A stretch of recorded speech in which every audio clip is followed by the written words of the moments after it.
Hello and welcome. This is Japan, and we have a wonderful thing to announce for the WWE as Mariah May has signed with the WWE. Now, take it or leave it, like a lot of people obviously don't like people jumping ship from AEW to WWE, but I feel like this is a great signing. I feel like the WWE obviously has been like wanting to get her ever since she was in Stardom. There was big talks about it when she did sign with AEW. I remember back, what was that, 2023, I think, that they really were wanting to give her a shot and they really wanted to see if they could get her in here, but um, it didn't work out, which I think honestly not a bad call at the time. I think she might have been a little bit in that 2023 area. I think might not been been the call for her to come to WWE.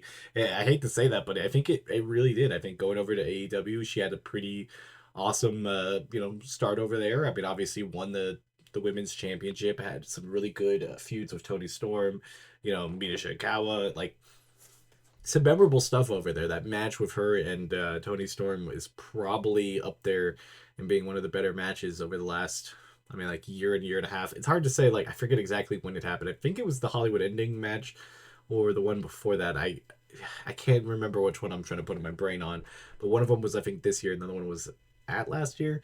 I can't remember exactly, but obviously she's a great talent to be picking up here. I don't even know how they did it. I mean, it literally I don't know how the TNA has done that. Not TNA, NXT.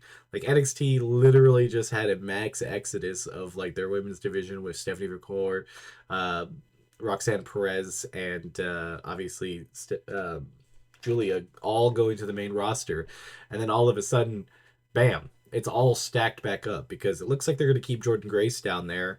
Obviously, the champion is now Jace right now, but May is right there. I think honestly, talking about it and seeing all this, is that she should be the champion like as soon as humanly possible. I know Jace just got it, and I know it's one of those things, but I don't think she. I think she should have a title defense against somebody who gets in there that's technically next in line, somebody like maybe Jada Parker or um I wouldn't do Jordan Grace because like you don't want to stack up too many losses. Just somebody who's semi hot that could obviously give her a run for her money, but like by Great American Bash, if not Evolution, um, yeah, it should be that. I feel like at Great American Bash there should be like a number one contenders match, and then the very next day it'd be that person against Jace in front of everybody, and it would be a big stage to have her on and win that title. I think it would be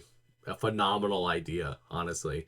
And hopefully they do something like that. That's how I would book it. I'd have her obviously have a match to get there. Like have somebody fairly decent on the roster that she can go against because she's a really good wrestler. Like I think people don't always understand exactly how well she is in the ring. I think she's very competent and does really good stuff in there.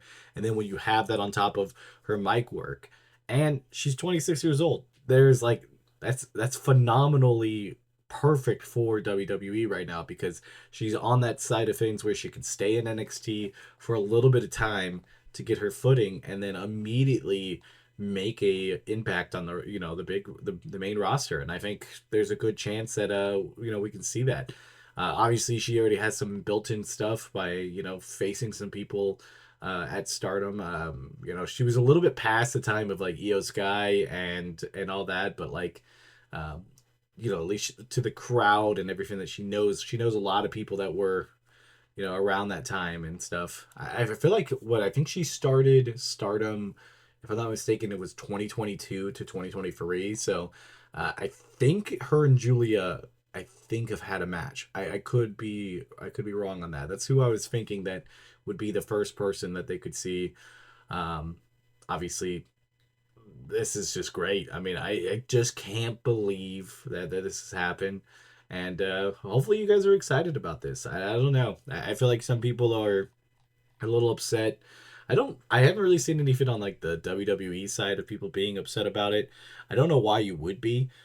Talent is talent. I mean, if you can get somebody talented to come into your organization from the outside and you can figure out where to put them. I mean, you can make it work. Obviously, we've seen that with all of the NXT talent that just now is on the main roster. Honestly, you could have the separate videos and talk about how well Stephanie and what she can do this year, and Julia, and obviously their homegrown talent of Roxanne Perez. All three of those women should be some sort of champion by the end of the year. Just 100%. There is no ifs, ands, or buts about what I just said.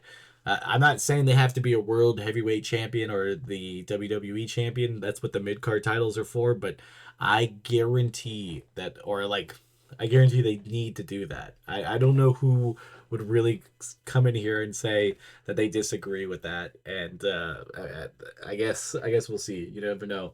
But yeah, Mariah May, WWE is a very exciting thing. So I'm really excited to see what they do here next. Like I said, I think it should be by the summertime. If not, I think Evolution would be honestly the best idea.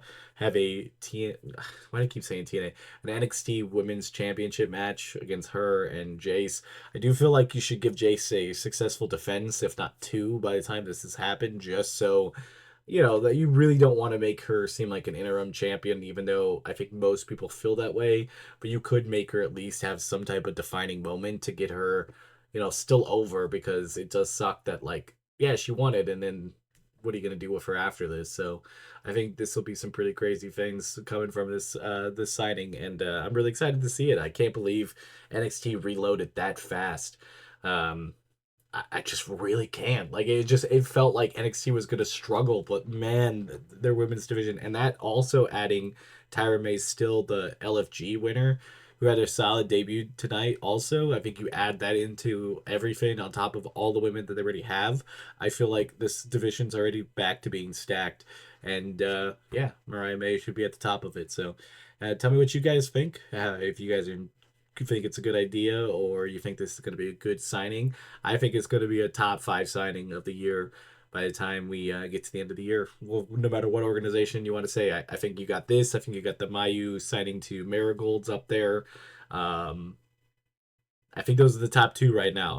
There's some other signings, but I feel like those two so far will, I think, pan out the best for the organizations they signed with. But yeah, see you guys on the next one. Bye, guys.